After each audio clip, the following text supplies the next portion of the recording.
الحمدللہ رب العالمین والصلاة والسلام علی سید المرسلین اما بعد فاعوذ باللہ من الشیطان الرجیم بسم اللہ الرحمن الرحیم۔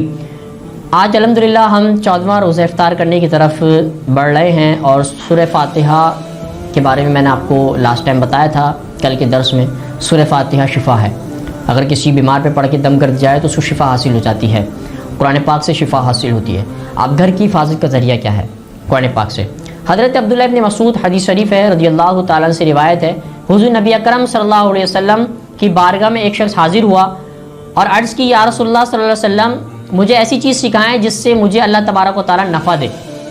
تو آپ علیہ السلام نے فرمایا اقرا آیت الکرسی، آیت الکرسی پڑھا کرو، بے شک یہ حفاظت کرے گی تیری اور تیری اولاد کی اور تیرے گھر کی، یہاں تک کہ تیرے گھر کے ارد گرد کی حفاظت کرے گی۔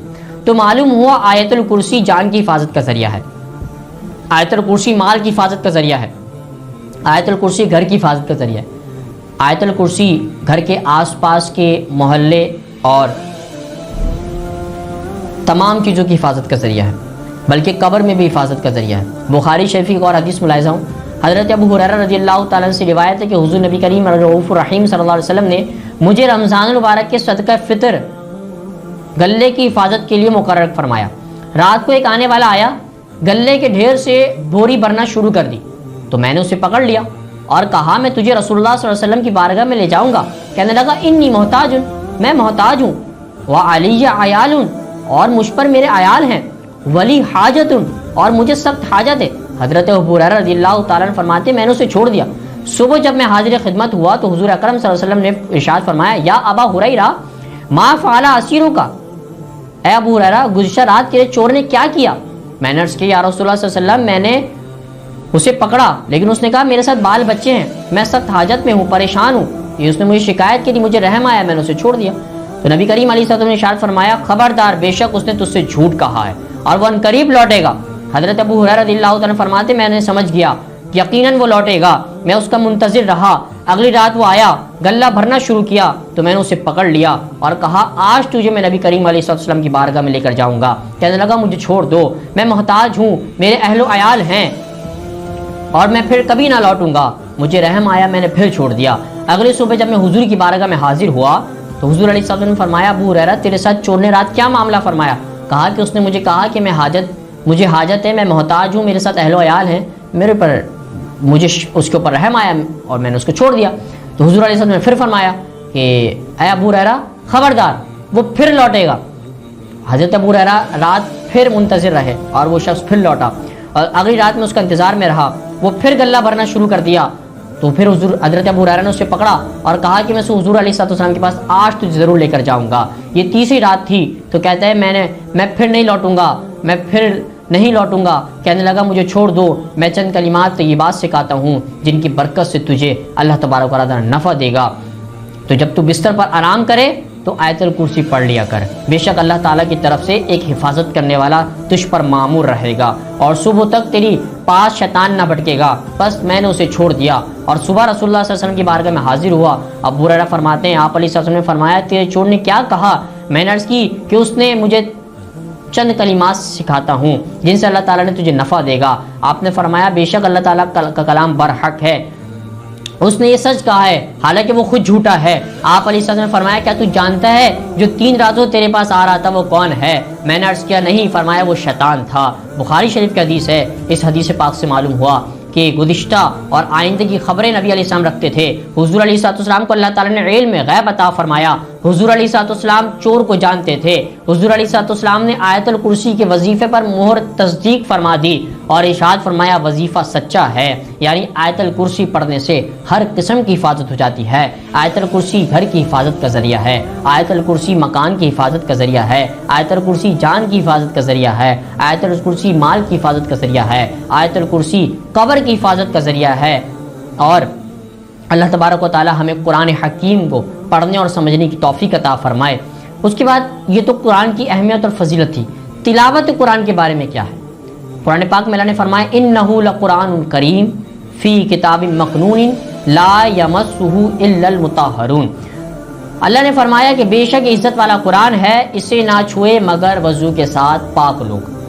برادران اسلام، دنیا میں جو سب سے زیادہ تلاوت کی جانے والی کتاب ہے وہ قرآن عظیم ہے، اور ہر کتاب لوگ ہر حال اور ہر کیفیت میں پڑھتے ہیں، لیکن اس کتاب کے پڑھنے کے آداب باقی کتابوں سے منفرد اور مخصوص ہیں۔ پہلے جسم پاک کرو، وضو کرو، پھر اسے ہاتھ لگاؤ۔ کندھے اور گندے جسم والے شخص کے لیے قرآن پاک کا چھونا منع ہے۔ پاکیزگی کا خاص خیال رکھنا ہے، اور پاکیزگی کا خاص خیال نہ رکھنے والا سخت گناہ گار ہے۔ پھر جسم کے ساتھ ساتھ دل بھی پاک ہو جانا چاہیے، یعنی قلب و نظیر کی پاکیزگی کا اہتمام کریں تاکہ نور قرآن کریم پاک دل کو نور معرفت سے جگمگا دے، اور اللہ تعالی ہمیں پورے آداب کے ساتھ تلاوت قرآن کریم کی سعادت عطا فرمائے۔ اس کے بعد برادران اسلام، اس سے قبل قرآن کریم کا ذکر ہوا، آپ چند احادیث مقدسہ کی روشنی میں فضائل قرآن کریم ملاحظہ فرمائیں۔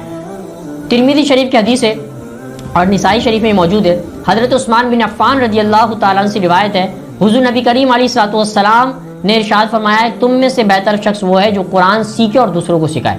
حضور سرور عالم صلی اللہ علیہ وسلم کے پاس اس فرمان ذیشان یہ ثابت ہوا کہ امت مسلمہ میں افضل ترین شخص وہ ہے جو قرآن عظیم پڑھتا بھی ہے اور دوسروں کو پڑھاتا بھی ہے، اور تلاوت قرآن کی برکات کا کوئی اندازہ نہیں کر سکتا۔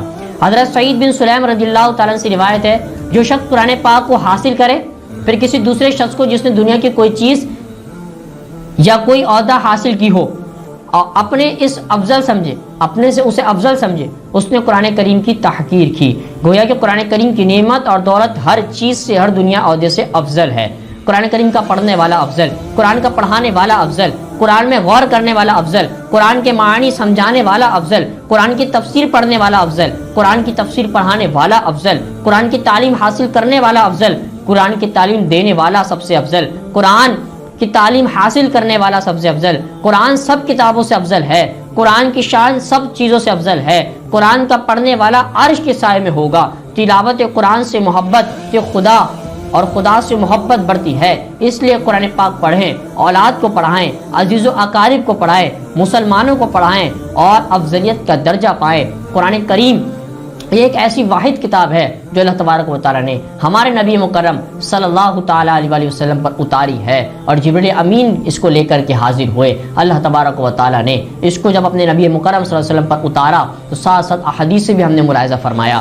پہلے قرآن کی آیات سے ہم نے اس کی روشنی میں قرآن کی اہمیت کو سمجھا، اب ہم تلاوت قرآن کی اہمیت احادیث سے ملاحظہ فرما رہے ہیں، اور آگے انشاءاللہ اگلے درس میں بھی ہم فرمائیں گے کہ قرآن کریم کی تلاوت کی فضیلت کتنی ہے، اس کی اہمیت کتنی ہے۔ آیت الکرسی کے بارے میں ہم نے سنا کہ یہ گھر کی حفاظت ہے، یہ جان کی حفاظت ہے، یہ مال کی حفاظت ہے، یہ گھر بار کی حفاظت ہے، یہاں تک کہ قبر کی حفاظت ہے، اور جب رات سونے سے قبل آیت الکرسی پڑھ لی جاتی ہے تو ایک حفاظت کرنے والا فرشتہ معمور کر دیا جاتا ہے جو اس کی حفاظت کرتا ہے، جو اللہ تبارک و تعالیٰ کے ذریعے گمراہی سے بچاتا ہے، غلط کاموں سے بچاتا ہے۔ قرآن کریم کو زندگی کا معمول بنا لیں، قرآن کریم کے دامن سے جڑ جائیں۔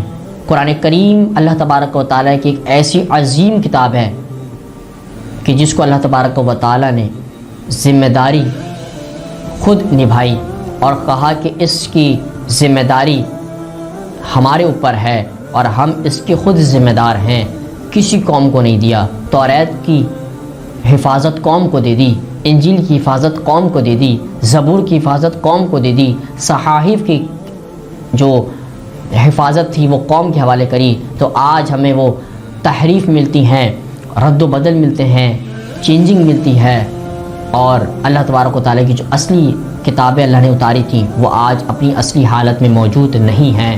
کتنی اس کی مثالیں آ گئیں، من گھڑت واقعات اس میں رد و بدل کر دیے گئے اور ایڈ کر دیے گئے، لیکن ایک قرآن ایک واحد کتاب ہے جس کا پڑھنا بھی ثواب ہے، جس کا چھونا بھی ثواب ہے، جس کا دیکھنا بھی ثواب ہے، جس کا سوچنا بھی ثواب ہے، جس کا پڑھانا بھی ثواب ہے، ہر طرح سے یہ ثواب ہے۔ یہ ایک ایسی واحد کتاب ہے، ہر طرح سے ثواب حاصل ہے، ہر طرح سے ثواب حاصل ہے۔ پھر ہم نے حدیث سے ملاحظہ فرمایا کہ قرآن کریم سب سے بہترین شخص وہ ہے جو قرآن سیکھے اور دوسروں کو سکھائے۔ اللہ تبارک و تعالی ہمیں قرآن پہ عمل کرنے کی توفیق عطا فرمائے۔ وما علینا الا البلاغ المبین۔